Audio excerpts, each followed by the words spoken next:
by increasing your heart rate. During the activation of sympathetic nervous system, what is being released? What is the neurotransmitter? Noradrenaline. Very good. Who am I talking to? Gan. Yes, Gan. Then what happens to noradrenaline? Not Gan or Eric, someone else. Answer me. So, first, when there's sympathetic activity, there'll be release of noradrenaline. Second, what happens to the noradrenaline? Binds to beta-1 adrenergic receptors. Very good. Who's that? Atika. Very good, Atika. See, you're all becoming very pro now. Binds to beta-1 adrenergic receptors. And what happens to your SA node?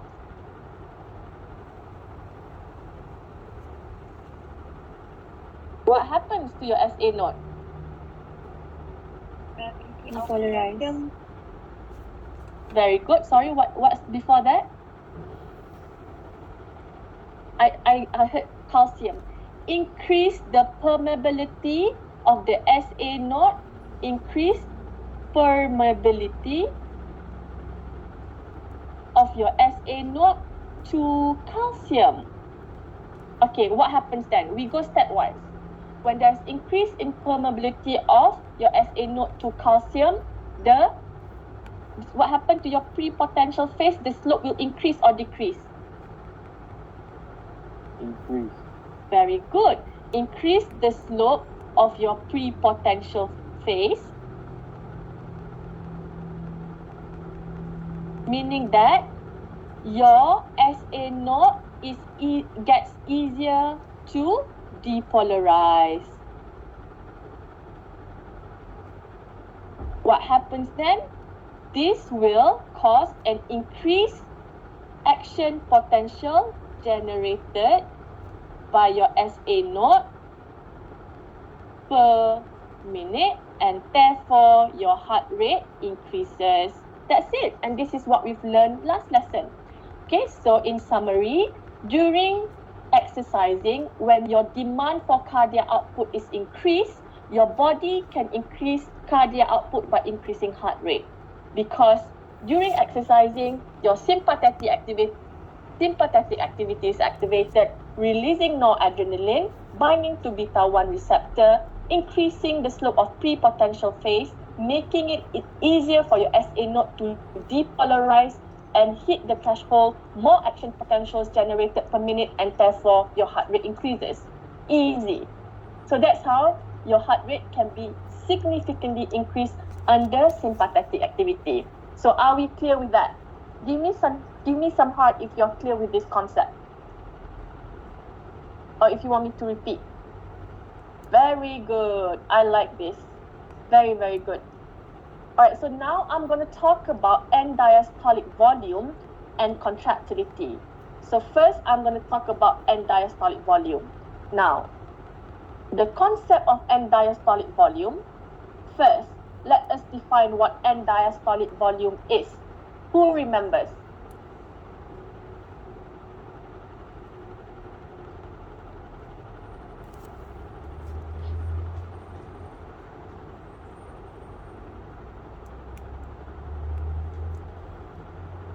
Hello?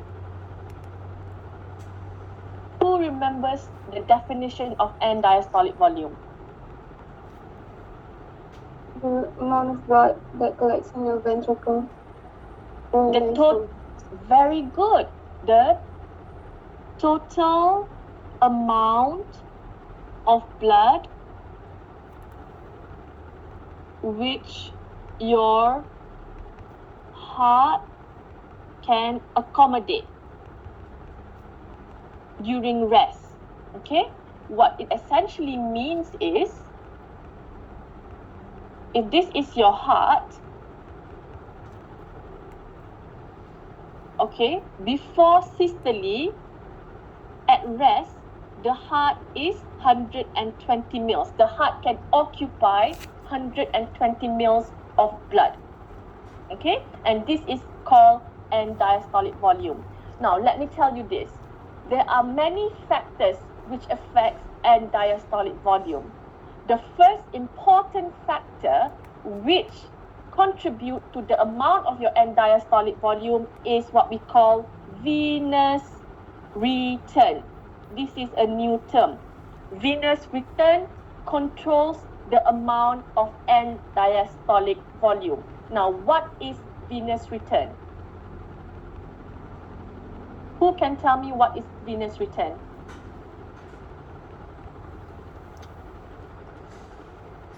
Siapa boleh beritahu kat I?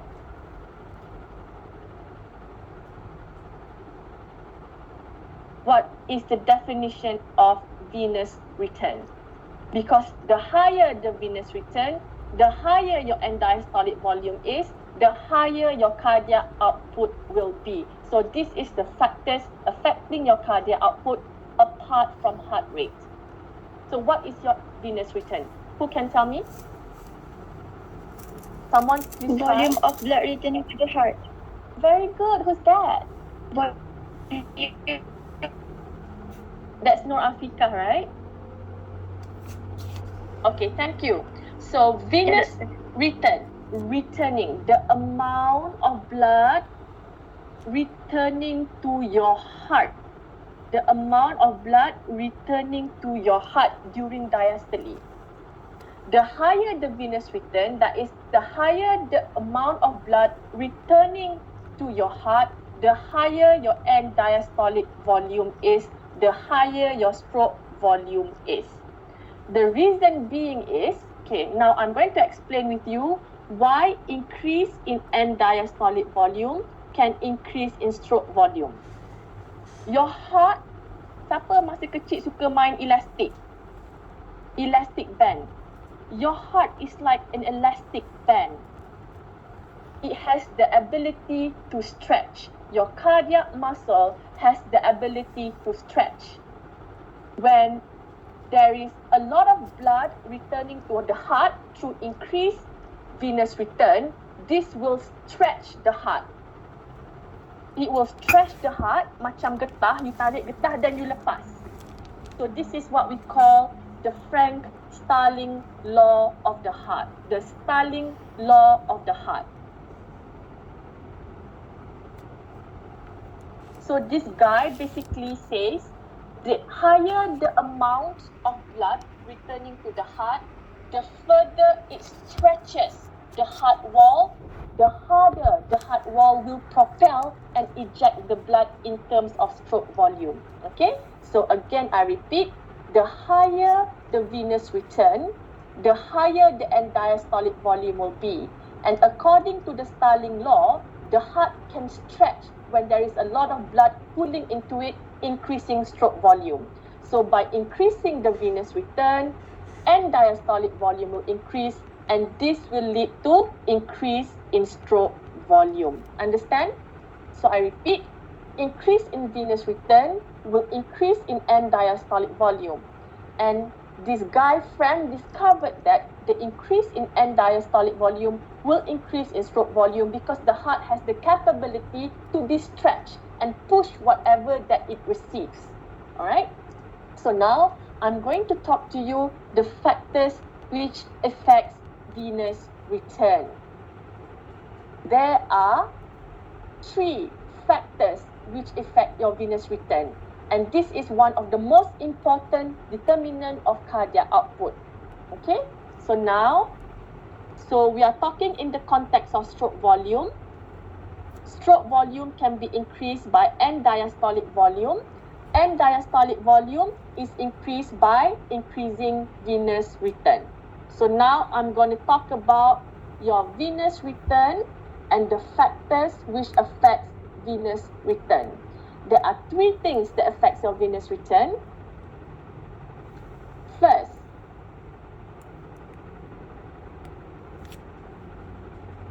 is your skeletal muscle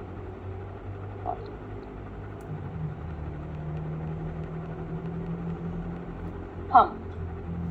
Alright, skeletal muscle pump. Now, all of you, I want you to touch your calf, betis you. Betis. Can you touch your betis now? No one's looking. Touch your betis. At the belakang of your betis, dekat bawah tu, you have this thing called skeletal muscle pump. So who else works out here apart from Gan? Not workout. Who loves football here? Can you talk to me? Who loves football here? No one loves football? Tong Der Keng, do you like football? Oh, sorry, no. No. Okay, World Cup is going on and no one likes World Cup. Gan, who else plays basketball with you in UM? Yongshen. Okay, Yongshen, can you feel your calf?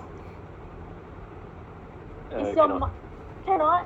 Do you have your muscle dekat belakang kaki tu, dekat kaki you betis? Okay. So, when you guys are playing basketball, do you know that your skeletal muscle, your skeletal muscle in your calf also have valve. Okay, it also have valve.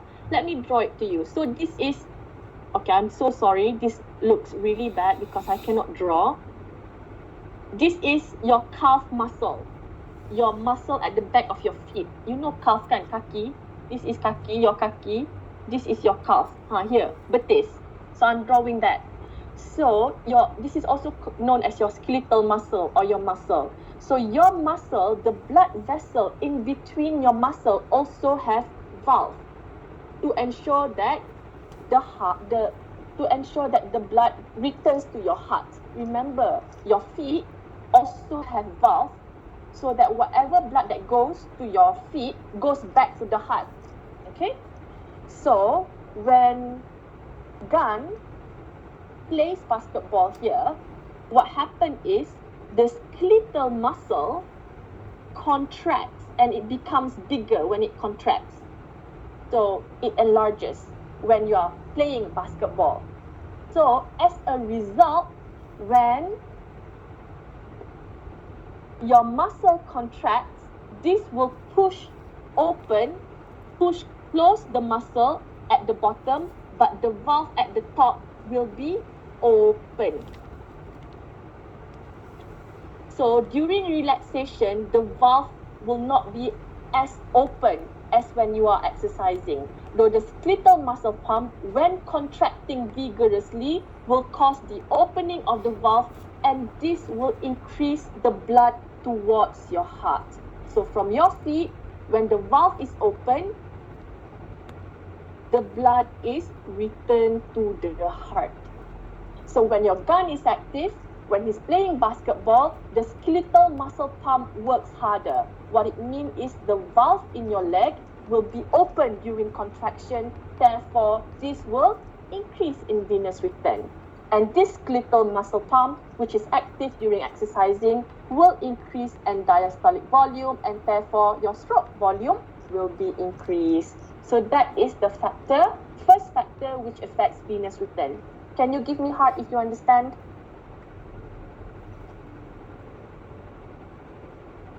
Good, okay?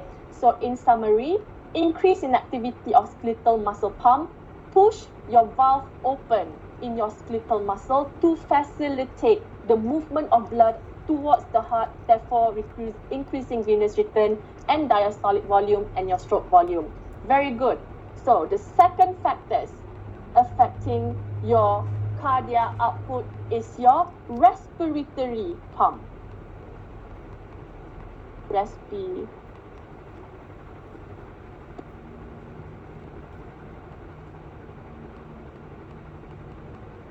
Respiratory pump, which basically means your breathing pump.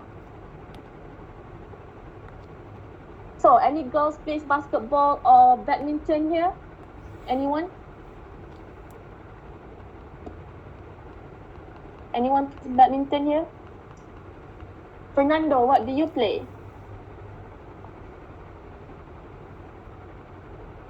Fernando, are you there? Volleyball. Okay, perfect. Volleyball then. Volleyball is good enough. You know when you're playing volleyball, does your breath goes really fast, like that? Yes. Okay, so that is your respiratory pump working hard to increase your cardiac output when you're exercising. Can all of you take a deep breath right now? You know, when you properly breathe, your perut should be gemuk, you know, because the air will enter your abdomen. That's the proper way of breathing. You inhale. Can you inhale now? Deeply, as if you're exercising.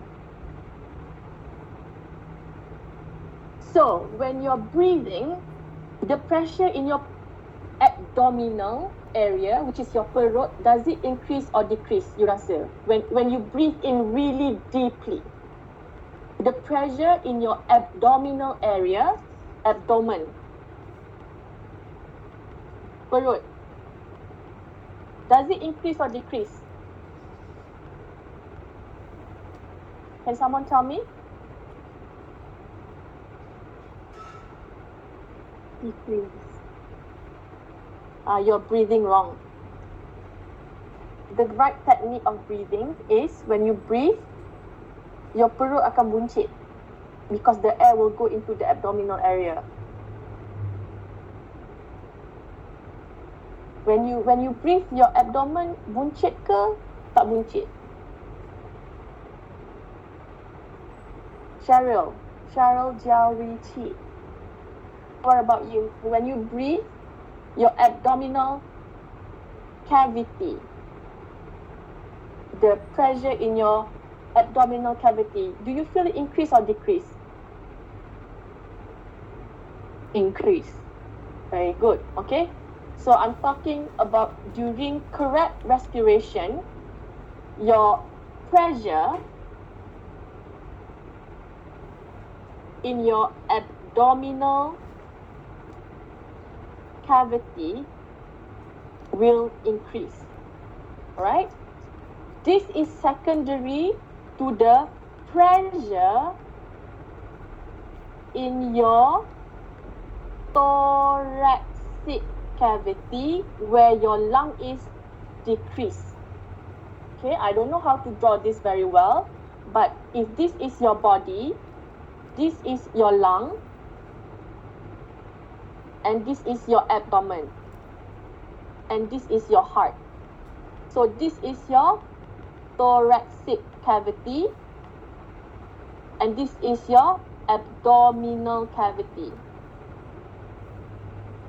When you are breathing in, the pressure in here is high and the pressure in here is low, so that the air will go into your lung during inspiration.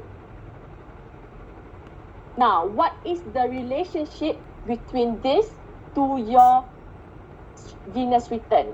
So when the cavity pressure of your abdomen is higher as compared to your thoracic cavity, this will also push the blood towards the heart from your abdominal cavity into your thoracic cavity where your heart is, and therefore venous return is increased.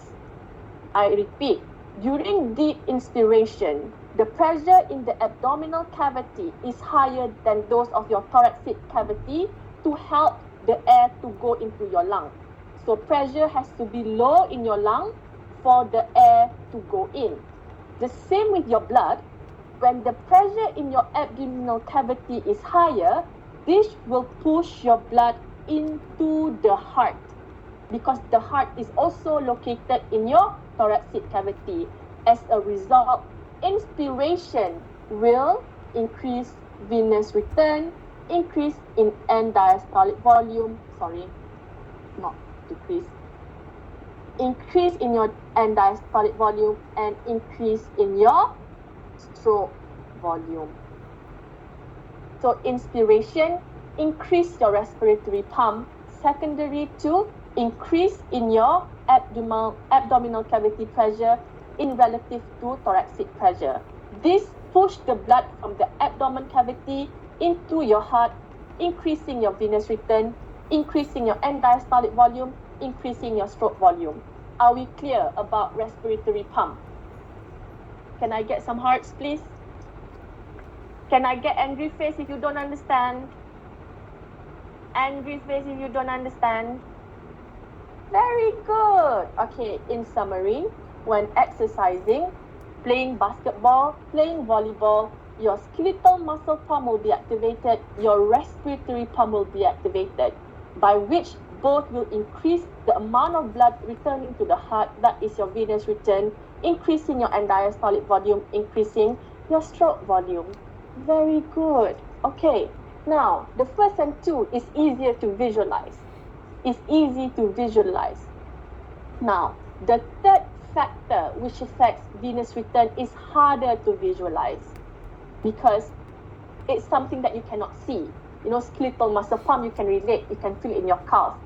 Respiratory pump, you can feel you're breathing in harder, you can feel your abdomen pressure is higher, pushing the blood into your thoracic cavity where the pressure is lower. You can feel that. But the third factor, controlling venous return, is vasoconstriction. Vasoconstriction. And this is a very powerful mechanism which unfortunately you cannot see to increase venous return, to increase end diastolic volume, and to increase your stroke volume. So who understand the term vasoconstriction?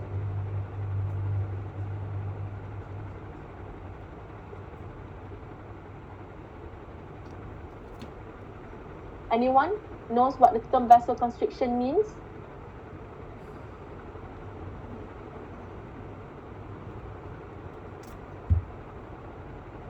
Alia Maisara?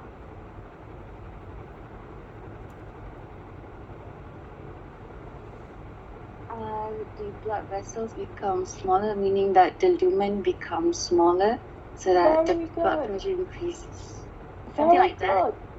Very good, Alia. Okay.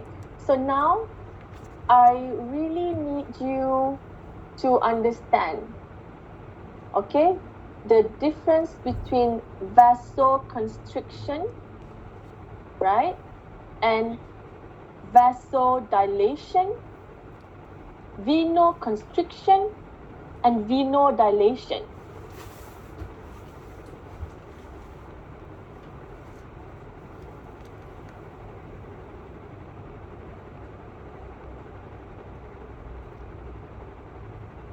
So, as Alia has mentioned now, vasoconstriction, okay, vasoconstriction is the constriction of the lumen of your artery. Okay, let me teach you another term. Venoconstriction.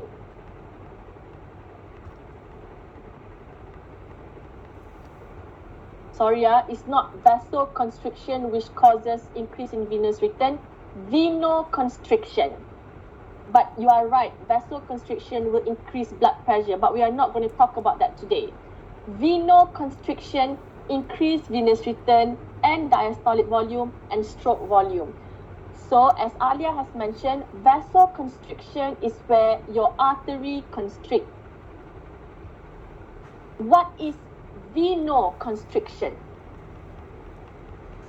Who can tell me what venoconstriction is? Very good. Who's that? Who's that? Who just answered? Hello? Mysterious man, who are you? Okay. Constriction of vein. Okay, venoconstriction is a very potent effect, has a very potent effect on venous return. Now, I'm going to show you the difference between vasoconstriction and venoconstriction. So you need a very, very high imagination of this because you cannot see. So you have to imagine, okay? So this is your heart. So we know that the heart will pump blood through your arteries, and this will go to your exercising muscle. And you have your muscle pump here. Then finally, deoxygenated blood will return to the heart. Right. So we know from high school that when the heart pumps the blood, it will travel through artery, because artery will carry oxygenated blood. Okay, so during contraction, the stroke volume will enter the aorta, which is your artery, and this will then carry the blood to the rest of your body through a series of network called artery. So, vasoconstriction is when your arteries, which is the one that is carrying oxygenated blood away from the heart, constrict. So that is vasoconstriction. Now, vasoconstriction does not affect venous return. What I'm talking about is venoconstriction. So upon delivering blood to the rest of your body, your blood will then pump deoxygenated blood through your veins, which is on the left side of your heart. So this system which returns the blood to your heart is the veins, right? Your heart pushes the blood to the artery, to your muscle. Then your muscle will then push again your blood towards the heart when it has received all the oxygen. So deoxygenated blood on the right side of your heart, on the right side of your body, will carry deoxygenated blood through the veins. Now, venoconstriction will increase venous return, because you can see here, venoconstriction is when your veins will constrict. And just like a pump, macam pipe air, you imagine pipe air, you kecilkan the lumen, you constrictkan the lumen, this will cause an increase in the amount of water coming out from the pump. So venoconstriction will increase venous return because it will facilitate the movement of blood into your right side of the heart, therefore increasing venous return. I repeat, your vein carries deoxygenated blood towards the right side of your heart. When these veins constrict, meaning that the lumen decreases, this will create an increased pressure that will increase in venous return. So in summary, venoconstriction will cause increase in venous return and therefore increase in end diastolic volume and therefore increase in your stroke volume. Are you following me on this one? Can you give me hearts if you follow me? Not so many hearts. Angry face? Any angry face here? Okay, no angry face. Very good. If it's hard for you to visualize this, it's okay. All right? Your vein carries a lot of blood and it is responsible to bring deoxygenated blood back to your heart. That is your venous return. Now, when your vein constricts, it creates so much pressure that the venous return will increase. And this will increase your end diastolic volume and stroke volume. And that is the 3 factors which will cause increase in your stroke volume. Okay? So again, your stroke volume can be controlled by end diastolic volume, i.e. your venous return. The first factor that controls your venous return is skeletal muscle pump. The second factor is respiratory pump. And the third factor is the constriction of your vein. Venoconstriction, not vaso, which is the constriction of your veins. So those are the things which controls end diastolic volume. Now we are done with that. So in summary, we've learned that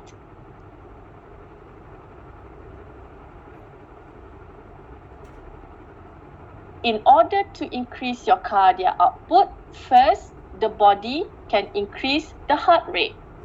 Second, the body can increase the stroke volume. The first main factor which controls stroke volume is your end diastolic volume, because this dude Frank say, the higher the venous return, the more further your heart muscle is stretched, increasing your stroke volume. And your venous return is controlled by three things.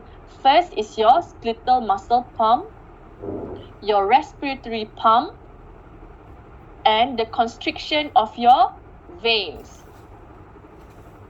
And these are very powerful tools to increase venous return. Now, let me ask you this question then.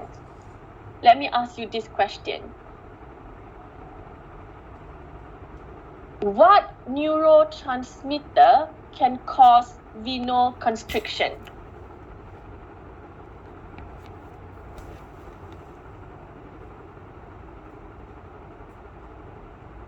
Who can tell me?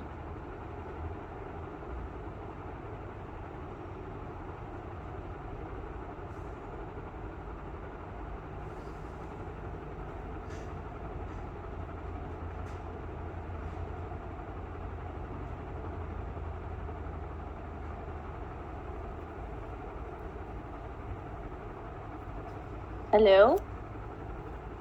What can cause venoconstriction?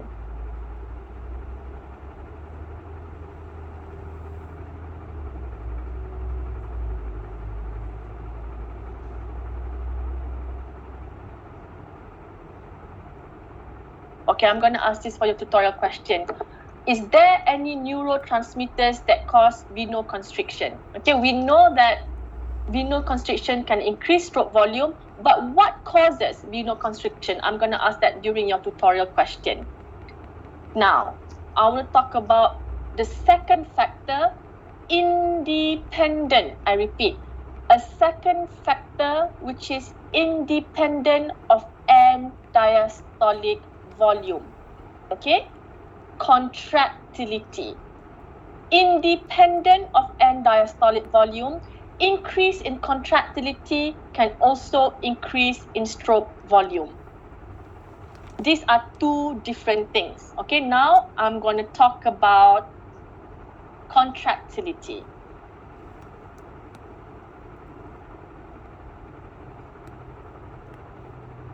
Increase in cardiac contractility will increase end diastolic volume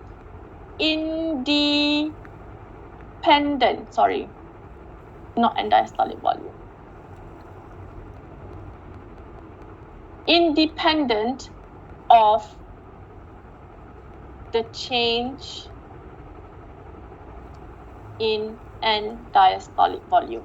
Okay, I repeat, increase in cardiac contractility can increase stroke volume independent of the change in end diastolic volume, that is venous return. What do I mean by this?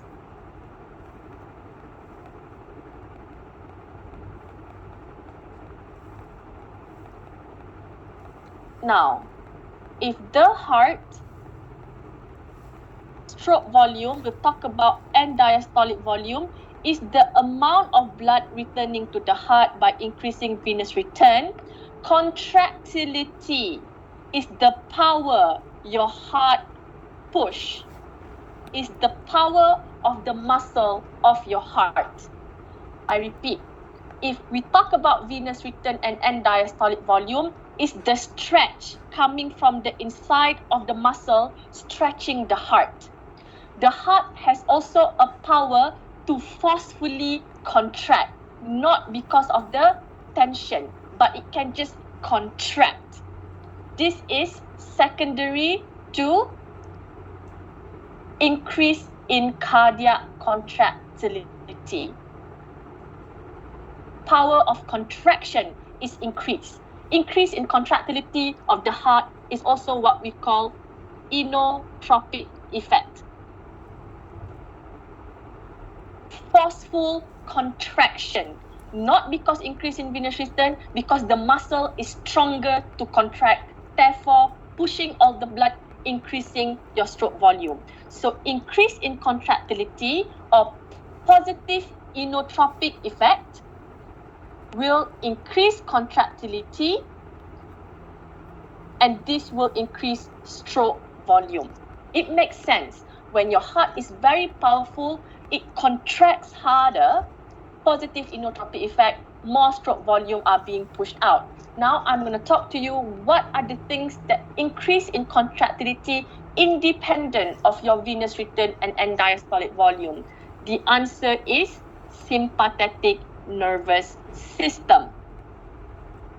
Just like how your SA node is innervated by your sympathetic nerve, your cardiac muscle is also innervated by your sympathetic activity. Noradrenaline binds on the beta-1 receptor located in the heart. What it does is it causes the liberation of calcium. Calcium in your cardiac muscle does not increase in action potential, but it increases in the calcium excitation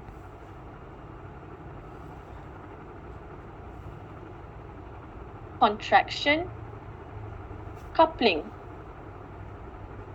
Increase in calcium in your cardiomyocyte increase the calcium-induced excitation contraction coupling.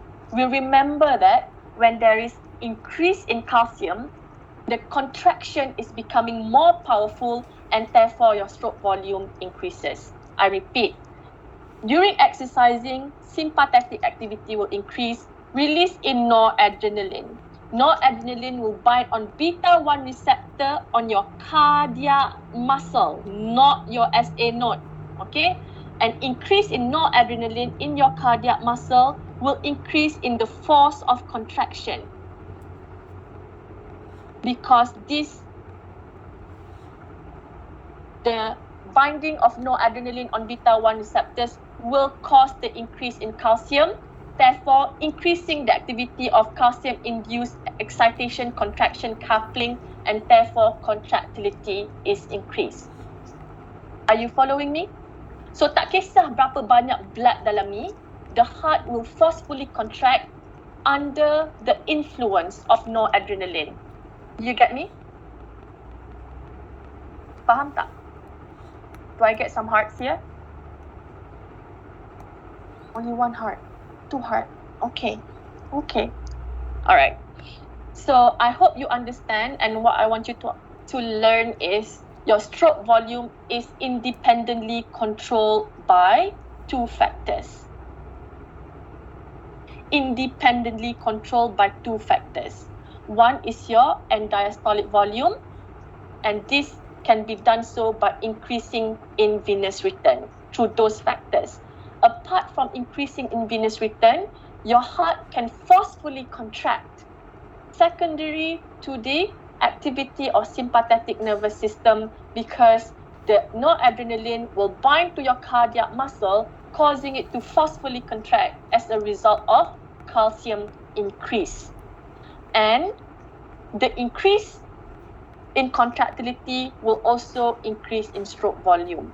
Now, all these 3 activity, increase in heart rate, increase in your respiratory pump, increase in skeletal muscle pump, venoconstriction, increase in the sympathetic activity of the heart, will work together in a dynamic manner, which is why the increase can go up from 4.9 liters to 25 liters. Okay? So during exercising, your noradrenaline binds to SA node. At the same time, your respiratory pump is active, you're breathing hard. At the same time, you're running, your skeletal muscle pump is active. At the same time, your vein will constrict, causing venoconstriction, and this will increase your venous return. At the same time, your cardiac muscle is also receiving an influx of noradrenaline, causing powerful contractility, and this will enhance your stroke volume. All of these factors are working together, which is why 4.9 liters can become 25 liters per minute. And this is how your body increases in cardiac output when it needs the most. That is all for cardiac output. Are you following me so far? Are we all good? You're good, okay? So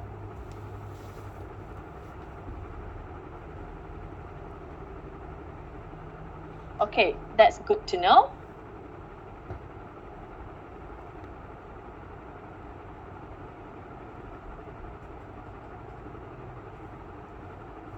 if we go back to the slides, I'm just going to go through here now. And you can appreciate this summary slide. To increase your cardiac output, you control heart rate and stroke volume. And we know that autonomic nervous system via sympathetic activity increase heart rate. We also know that venous return can be controlled by 3 factors: respiratory pump, skeletal muscle pump, and venoconstriction. This will increase the amount of blood returning to the heart, increasing end-diastolic volume, increasing stroke volume. Independent of end-diastolic volume, increase in contractility can also increase in stroke volume. This is secondary to sympathetic activity to cardiac muscle. So a very important take-home note. Sympathetic innervation to your SA node controls heart rate, because only your SA node can generate action potential. Again, I repeat, increase sympathetic activity to your SA node, increase heart rate. Increase in sympathetic activity to your cardiac muscle does not affect heart rate, but it affects the contractility of the heart, and this increases stroke volume. So through my lectures, I will just, I'm not going to go through the slide. You can go read through the slide, but I want to show you, this is the Starling law. Okay, the Starling law is Frank Starling, is a guy who is a very important scientist. Basically discovered that the tension, just like a guitar, when you put in an increase in diastolic volume, the heart will just propel the amount of blood that goes in. So here's the photo of your respiratory pump and skeletal muscle pump. When you have contracted muscle, it will open the valve and therefore squeeze forward to the heart. And your respiratory pump, your chest cavity or your thoracic cavity pressure is lower during breathing, abdominal cavity is high, and therefore this will bring forward the blood towards the heart. This is a better photo of venoconstriction. So venoconstriction occur on the right side of the heart. Venoconstriction will also increase in venous return. This is your artery. So this is vasoconstriction. We'll talk about vasoconstriction tomorrow. Okay? So this is just talking about contractility of your heart muscle and the excitation contraction coupling. So this is what I mean by increase in calcium. Your troponin and myosin will work harder. This will increase in force of contraction. And this can only occur if noradrenaline binds on the beta-1 receptor in your cardiac muscle.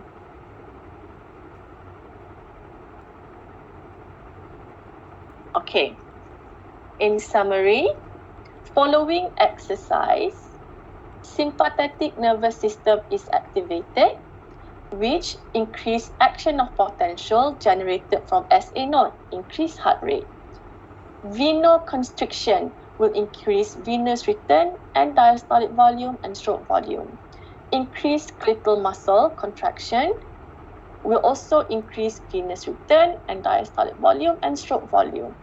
Positive inotropic effect, okay? Increase in stroke volume independent of the change in end diastolic volume due to increase on contractility, also because increase in sympathetic activity. Breathing deeply, that is your respiratory pump, will also promote the blood flow towards the heart, increasing venous return. And all of this concomitantly means works together to increase your cardiac output from 5 liters to about 18 or 25 liters. Okay? That is all for my lecture today for cardiac output. Do you have any question?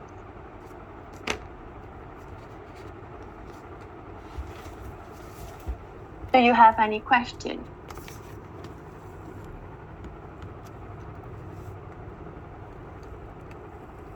Can we go to Padlet? If you have any question, we can quickly go to Padlet, please.